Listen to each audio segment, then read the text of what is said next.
सर्व देवदेवतांना प्रणाम करून आणि सर्व श्रोत्यांबद्दल आदरभाव व्यक्त करून मी निरूपणाला सुरुवात करतो.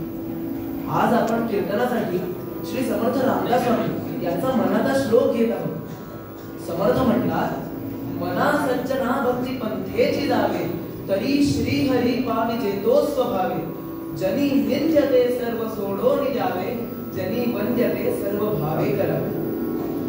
समर्थांनी लिहिलेलं वाङ्मय, दासबोध, आत्माराम, मनाचे श्लोक, अभंग गाथा इत्यादी प्रसिद्ध झालेलं वाङ्मय आपल्याला माहित आहेच, परंतु त्यातील सर्वात सोपे, सुबोध व सरळ म्हणजे मनाचे श्लोक.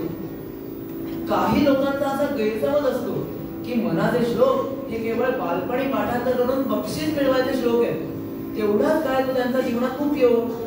पण हे योग्य नव्हे. मनाचे श्लोक बालपणी पाठांतराची शक्ती चांगली असते म्हणून पाठ करावेच, परंतु त्यांचा उपयोग आयुष्यभर होतो. आचार्य विनोबा भावे म्हणत असत, मनाचे श्लोक हे मनाचे शोक घालवणारे औषध आहे. मनाचे श्लोक हे मराठी भाषेचं सुखद सौंदर्यच आहे.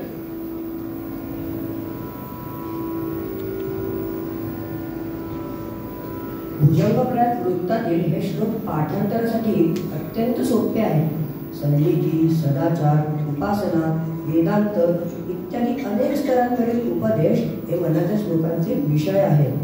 ते जर आपण नीट अभ्यासले आणि आचरणात आणले तर व्यक्तिमत्वाचा उत्तम विकास होऊन व्यवस्थापन शास्त्र म्हणजेच लाईफस्टाईल मॅनेजमेंट तेही प्रगत करण्याचं मार्गदर्शन यात आले आहे. असो, आजचा आपला पूर्वारंगाचा श्लोक आहे, मना सज्जना भक्ती पंथेची जावे. मनाचे श्लोक म्हणजे मनाला संबोधून केलेले उपदेशात्मक काव्य. या श्लोकामध्ये समर्थ रामदास स्वामी असं म्हणतात की, बाबा सज्जना, जर का तुला तुझ्या जीवनात यश, समाधान, खरे सुख हे मिळवायचं असेल तर तू काय कर, तर भक्तीच्या मार्गाने जा. त्याने काय होईल तर तो जगन्नियंता परमात्मा तुझ्यावर कृपा करेल आणि आई जशी आपल्या लेकराला जवळ घेऊन तिचे लाड पुरवते तसंच तोही तुझ्यावर कृपा करेल. पण मात्र एक लक्षात ठेव, तुला समाजामध्ये चांगलं वागायला लागेल. वाईट गोष्टी बघून चांगल्या गोष्टी जर का तू आचरणात आणल्यास तरच तो भगवंत तुझ्यावर आणि तुझ्या आवडीच्या लोकांवर कृपा करेल, तुझं कल्याण होईल. आता श्लोक सविस्तरपणे पाहूया. श्री समर्थांनी देवाची कृपा मिळवण्याचे अनेक मार्ग सांगितले आहेत. त्यापैकी प्रमुख 4 मार्ग म्हणजे ज्ञान मार्ग, योग मार्ग, कर्म मार्ग आणि भक्ती मार्ग. एक ज्ञान मार्ग. बुद्धी अतिशय सूक्ष्म करून वेदांत विचाराने आणि गुरुपदिष्ट महावाक्यांच्या श्रवणाने त्या भगवंताला जाणा. 2 योग मार्ग. प्राणांना स्थिर करा आणि मग अधिकारी गुरूंच्या मार्गदर्शनाने मनाला स्थिर करून अष्टांग योगाने त्या भगवंताला जाणा. 3 कर्म मार्ग. वेदविहित निष्काम कर्माने सर्व कर्तव्य उत्तमपणे पार पाडून चित्तशुद्धी साधा आणि नंतर गुरूंच्या मार्गदर्शनाने त्या भगवंताला जाणा. 4 भक्ती मार्ग. भगवंतावर प्रेम करून त्याला जाणा. त्यात आता सध्याच्या काळात सर्वात सोपा मार्ग जर कोणता असेल तर तो म्हणजे भक्ती मार्ग, असेच सर्व संतांचे म्हणणे आहे. तुकाराम महाराज एके ठिकाणी म्हणाले,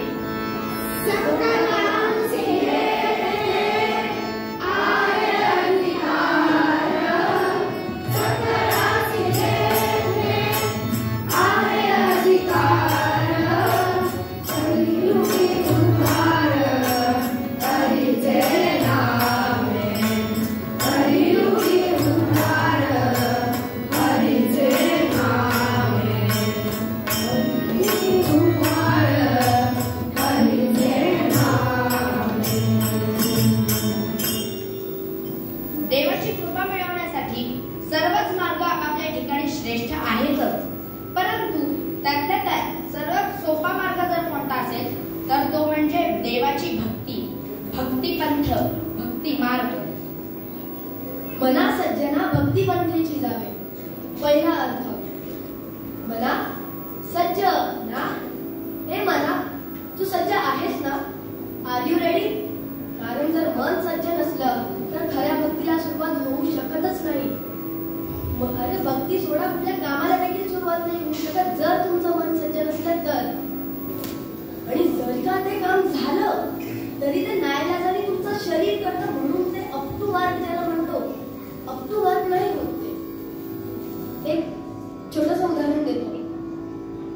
हल्ली अनेक पालकांना असं वाटतं की आपल्या मुलाला चांगले संस्कार द्यावे, म्हणून ते आपल्या मुलांना संस्कार वर्गात पाठवतात किंवा संस्कार शिबिरात पाठवतात.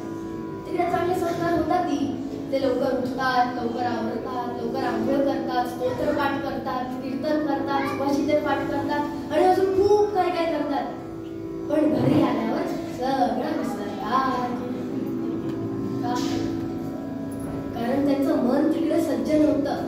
लवकर सकाळी उठत नाही, कधी कधी आंघोळ पण करत नाही, जे श्लोक पाठ केले होते ते विसरतात, कीर्तन करत नाही, प्रॅक्टिस काही नाही. बाळा उठ रे, सकाळ झाली. झोपू दे. सकाळचे 8 वाजले तर 10-11 वाजता उठतो.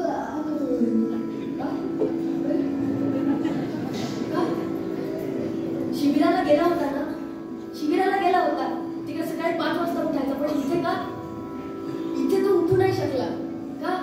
कारण त्याचं मन तिकडे सज्जन होतं. म्हणून समर्थ रामदास स्वामी म्हणतात, मना सज्ज ना.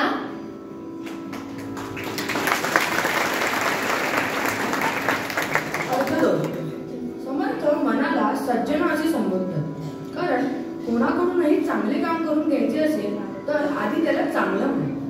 शाणा अशी हाक म्हणे, म्हणजे त्याचा आत्मविश्वास वाढेल. मूर्ख, बावळट, गाढवा, बिंडोका अशा हाका मारणे, म्हणजे नाहीतर त्याला तसं वाटू लागतं किंवा त्याला राग सुद्धा येतो. म्हणून संत कायम चांगल्याच शब्दात म्हणतात, मना सज्जन. आता भक्तिपंथेची या शब्दाचा अर्थ समजून घेऊ आणि थांबू. भक्तिपंथेची म्हणजे भक्तीचा मार्ग आणि त्यावर चालणे. पण ही भक्ती खरी असायला हवी बरं, नाहीतर देव काय सगळ्यांनाच आठवतो. एक छोटंसं उदाहरण, परीक्षा. एखादा शाळकरी मुलगा घरातनं शाळेत जातो, शाळेतनं घरी येतो.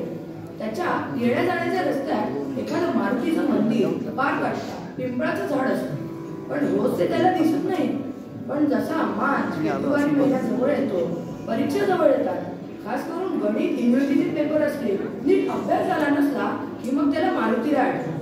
तो मारुतीराया, हा पेपर फक्त माझा सोपा लावतो, पुढच्या शनिवारी नक्की तुला नारळ. आता या 10-20 रुपयाच्या नारळासाठी काय मारुती त्या परीक्षकाच्या डोक्यावर गदा घेऊन बसणार? याला येतात तेच प्रश्न टाक, उगीच अवघड प्रश्न टाकू नकोस, कारण पुढच्या शनिवारी मला नारळ मिळणार आहे, तर तुलाही अर्थ नाही असं म्हणणार का मारुती? तर नाही. मनुष्याचा साधारण स्वभाव सांगायचा झाला तर ज्याची ज्यावेळी गरज आहे त्यावेळी त्याच्यावर प्रेम दाखवणे. एके ठिकाणी मोरपंत म्हणतात,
स्वार्थाकरिता केलेल्या सेवेला व दाखवलेल्या आपुलकीला खरे प्रेम म्हणता येईल का?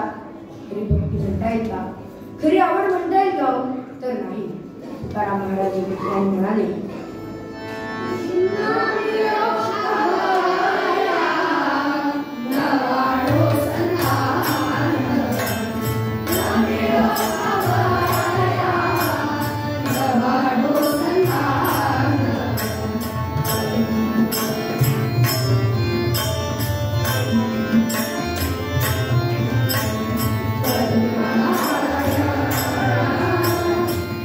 Thank you.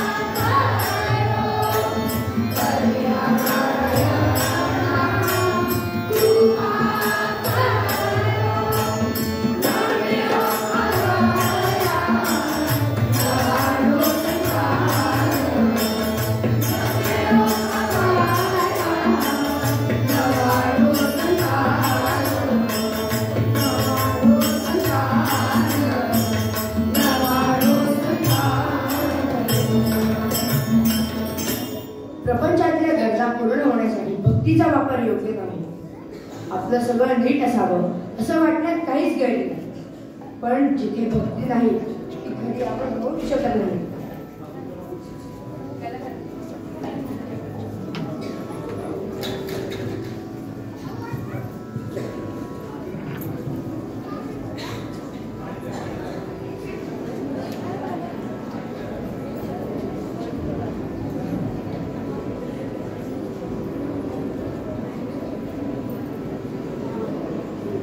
प्रपंचातल्या गरजा पूर्ण होण्यासाठी भक्तीचा वापर योग्य नाही. आपलं सगळं नीट असावं असं वाटण्यात काहीच गैर नाही. पण जिथे भक्ती नाही ती खरी आवड होऊच शकत नाही. यासाठी एक छोटंसं उदाहरण देतो. एक मित्र बाहेर फिरायला गेला तेव्हा त्याला त्याचा एक खूप जुना मित्र भेटला. त्यांच्या जराशा गप्पा झाल्या. नंतर मग पहिल्या मित्राने दुसऱ्या मित्राला आपल्या घरी जेवायला बोलवलं. काय रे मित्रा, उद्या माझ्या घरी जेवायला येशील का? हो, येईन ना उद्या घरी मी तुझ्या जेवायला.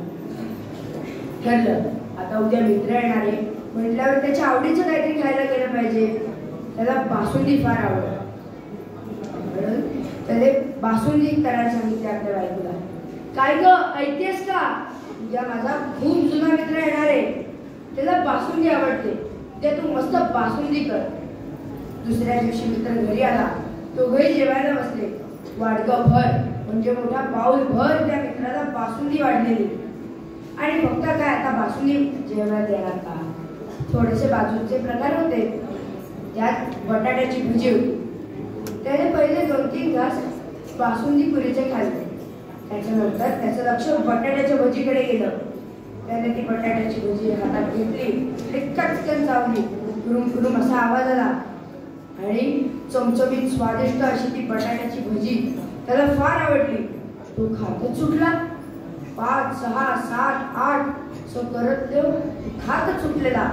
दुसरा मित्र चकित झाला. अरे, याला बासुंदी आवडते म्हणून आपण बासुंदी केली तर हा तर भजाच खात सुटलाय.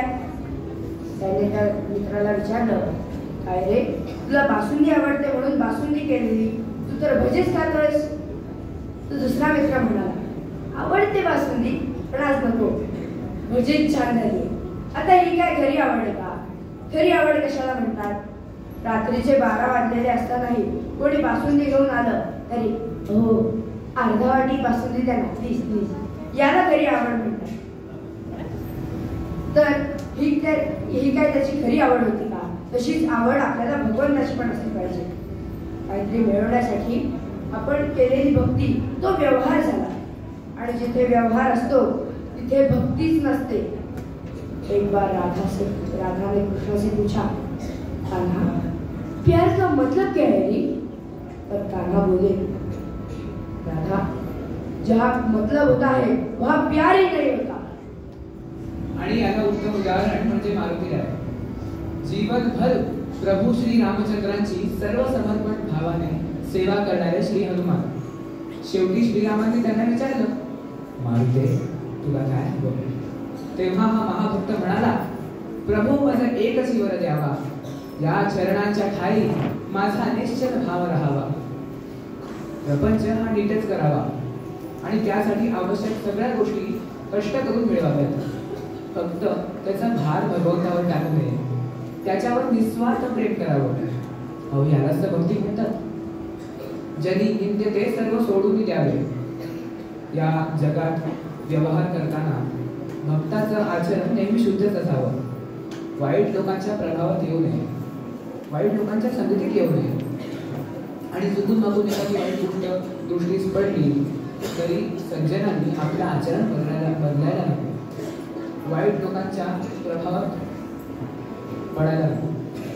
जरी वंद्यते सर्व भावे करावे.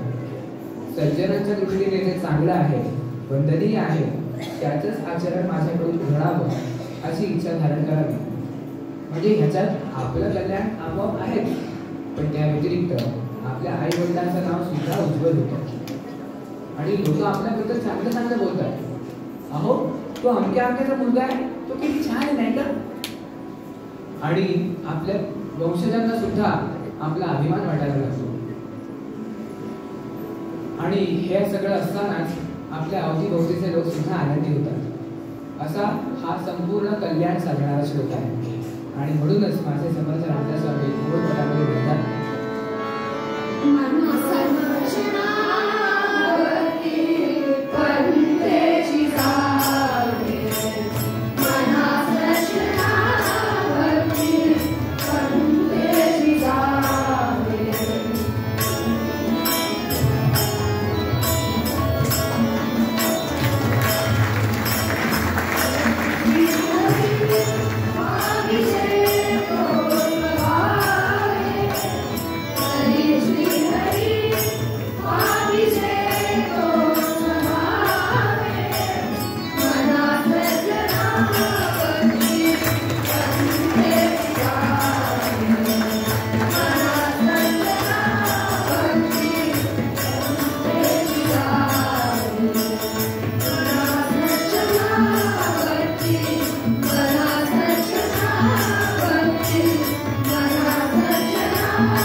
आता कीर्तनाच्या प्रथेप्रमाणे थोडा वेळ नाम घेऊया.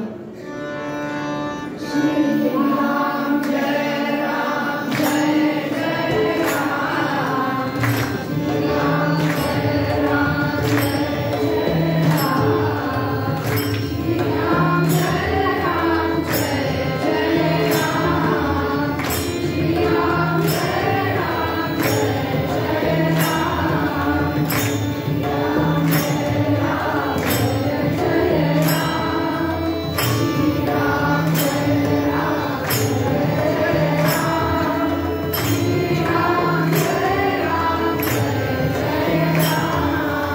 श्री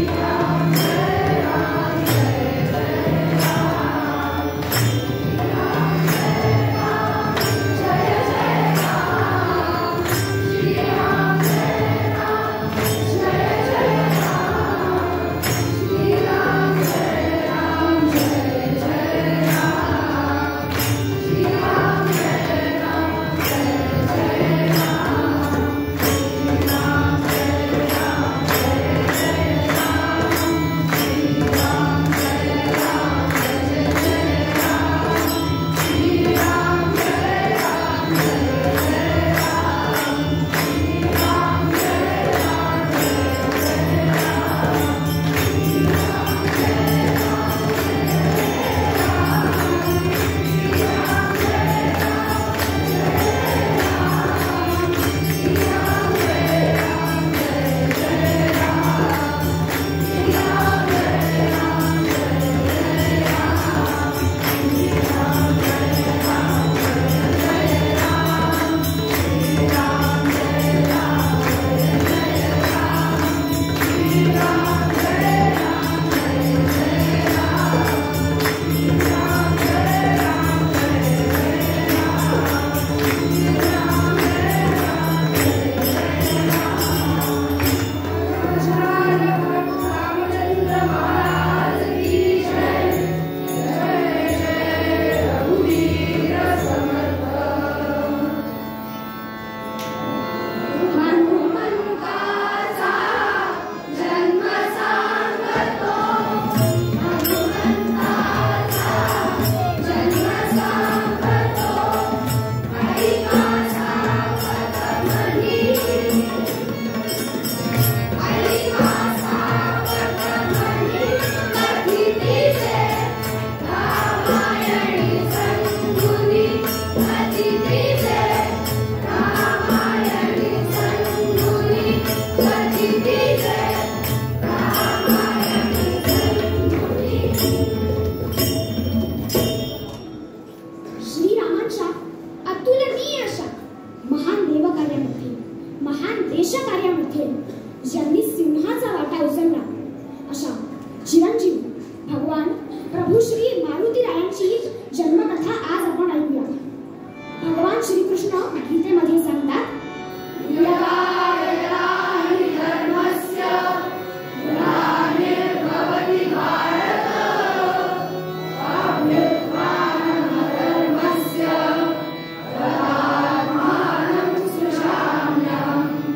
भगवान श्री गोपाल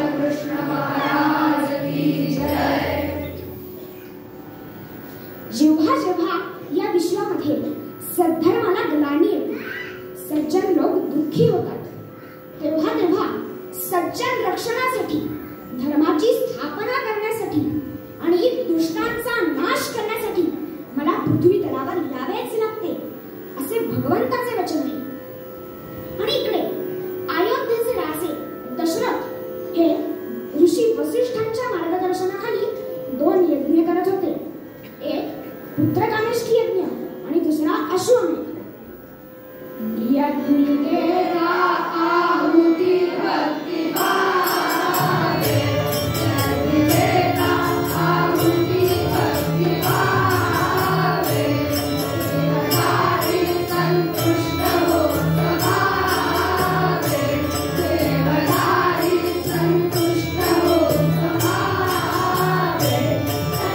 अग्नी साक्षात प्रगट होता, अग्नी साक्षात प्रगट होता, दुर्गतीला पुत्रार्थ शरून देता, दुर्गतीला पुत्रार्थ शरून देता, शरून देता, शरून देता. दशरथा दशरथा घे हे पायसदा पायसदा. दशरथा घे हे पायसदा पायसदा. तुझायंती मी प्रगटला हरो, तुझायंती मी प्रगटला हरो. आम्हा जन्मा दशरथा दशरथा दशरथा हे पायसदा पायसदा.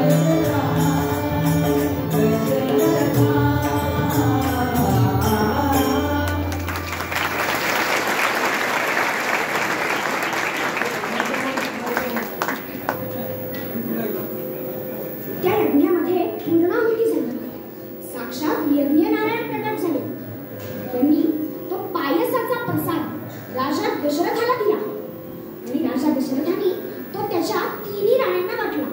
पण इतक्यात मात्र कैकेयीच्या हातातला तो प्रसाद एक घार जो वेगाने येऊन घेऊन गेली. झडपोली पिंड नारी रे पैदेला, झडपोली पिंड नारी रे पैदेला.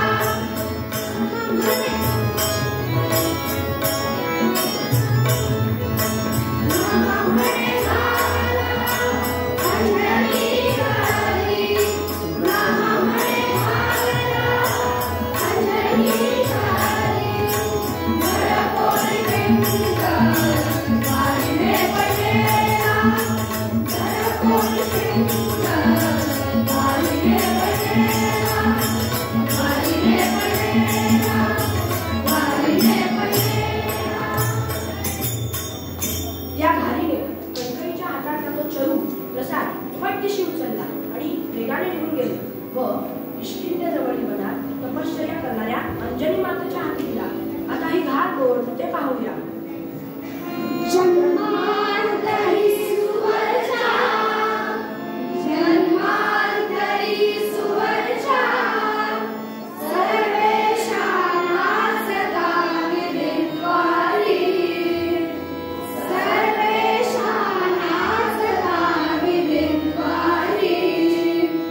सुकली म्हणून तिजला, सुकली म्हणून तिजला, शाकुनी कलित क्षणी सहोकारी.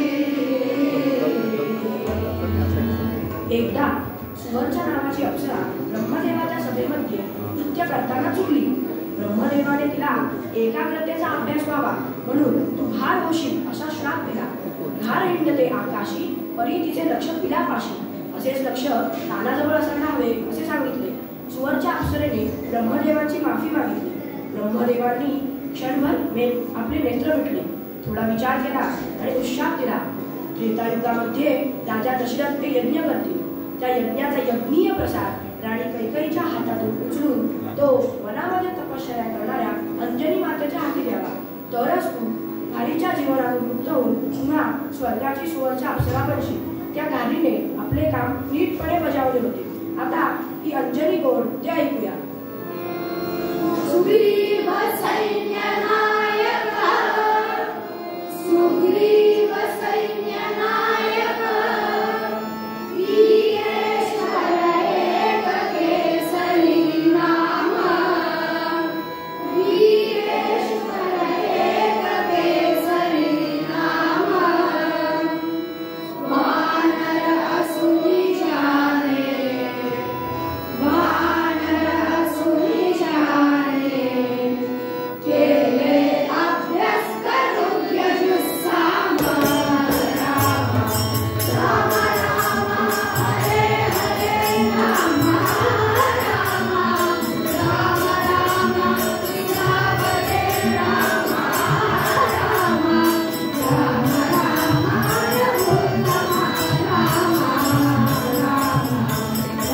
राम हरे हरे राम. सुग्रीवाच्या सैन्याचा सेनापती ज्याने वानर असून ऋग्वेद, सामवेद, यजुर्वेद या वेदांचा अभ्यास केला आणि पराक्रमी केसरी, त्याच्या पत्नीचं नाव अंजनी.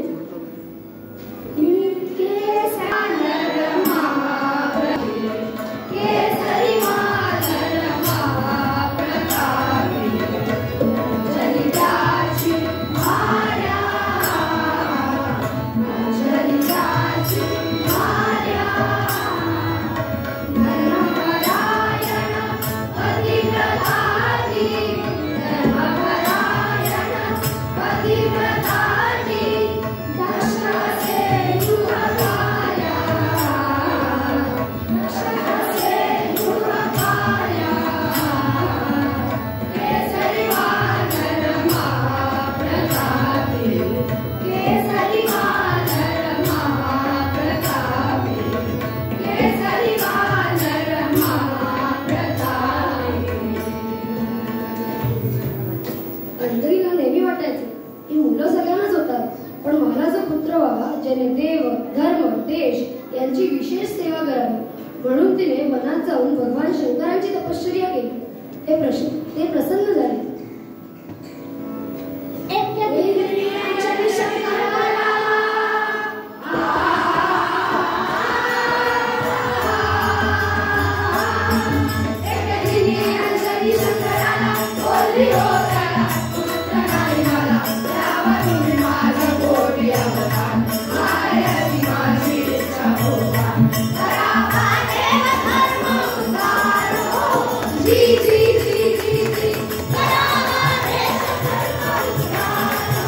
अंजनी म्हणाली,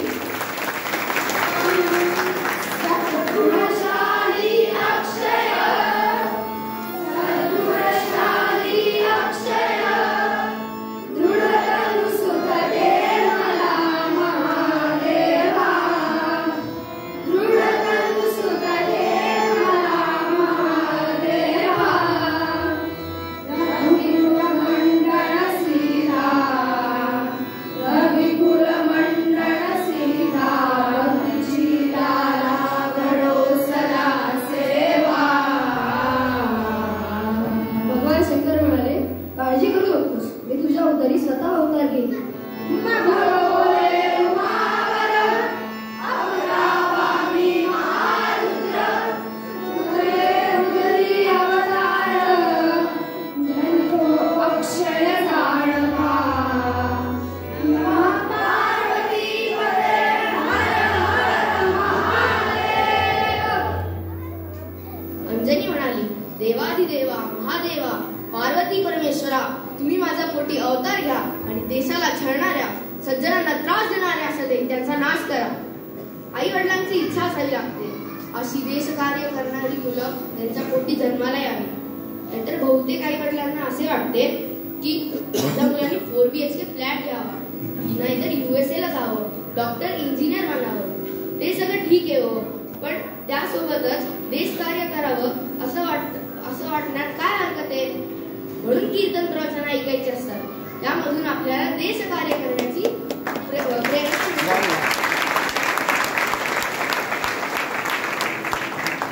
आणि अंजनी माता गर्भवती झाली, दिवसेंदिवस तेजस्वी दिसू लागली. आणि तो चैत्र पौर्णिमेचा सूर्योदय, ज्यावेळी अर्ध सूर्यबिंब खालती आणि अर्ध सूर्यबिंब वरती, आणि त्याच वेळी चैत्र मासे सुदे पक्षे पौर्णिमास्यां शनैश्चरे अंजन्यां वारितो जातः परमात्मा स्वयं वरः. श्री महारुद्र हनुमान की जय. आणि शेवटी तो क्षण आलाच. चैत्र पौर्णिमेला बरोबर सूर्योदयाला श्री हनुमंतांचा जन्म झाला. वनामध्ये अंजनी मातेने या सर्वश्रेष्ठ श्रीराम भक्ताला जन्म दिला. असे म्हणतात, बाळाला जन्म दिल्याबरोबर आईला भूक लागते, म्हणून अंजनी माता इथे तिथे वनामध्ये फळांचा शोध घेत होती. इतक्यात आपले महाराज मारुतीराय छोटंसं बाळ ते इकडे तिकडे पाहू लागले, तर पूर्वेला सूर्यनारायण दिसले. अगदी उगवता सूर्य, अहो तांबडा गोळाच तो. त्यांना वाटले खायची वस्तू दिसतीये, त्यांनाही भूक लागली.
अंजनी मातेने बाळ हनुमंतांना झोपायला जो पाळणा म्हणलेला तो आपण या ठिकाणी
प्रचंड दुर्जनांचा नाश केला, सज्जनांचं रक्षण केलं, धर्माची पुन्हा प्रतिष्ठापना केली. एवढं सगळं कार्य त्यांनी निष्काम भावनेने केलं. हे मारुतीराय चिरंजीव करला. त्रेतायुगातच नव्हे तर द्वापार युगात आणि आता कलियुगात सुद्धा सज्जनांच्या रक्षणासाठी, सत्याच्या मदतीसाठी ते सदैव तत्पर आहे. अशी मारुतीरायांसारखीच जर आपणही भगवंताची भक्ती निष्काम भावनेने केली तर आपलंही कल्याण नक्कीच साध्य होईल. म्हणूनच माझे समर्थ रामदास स्वामी मूळ पदात म्हणतात, मनाचे रक्षणा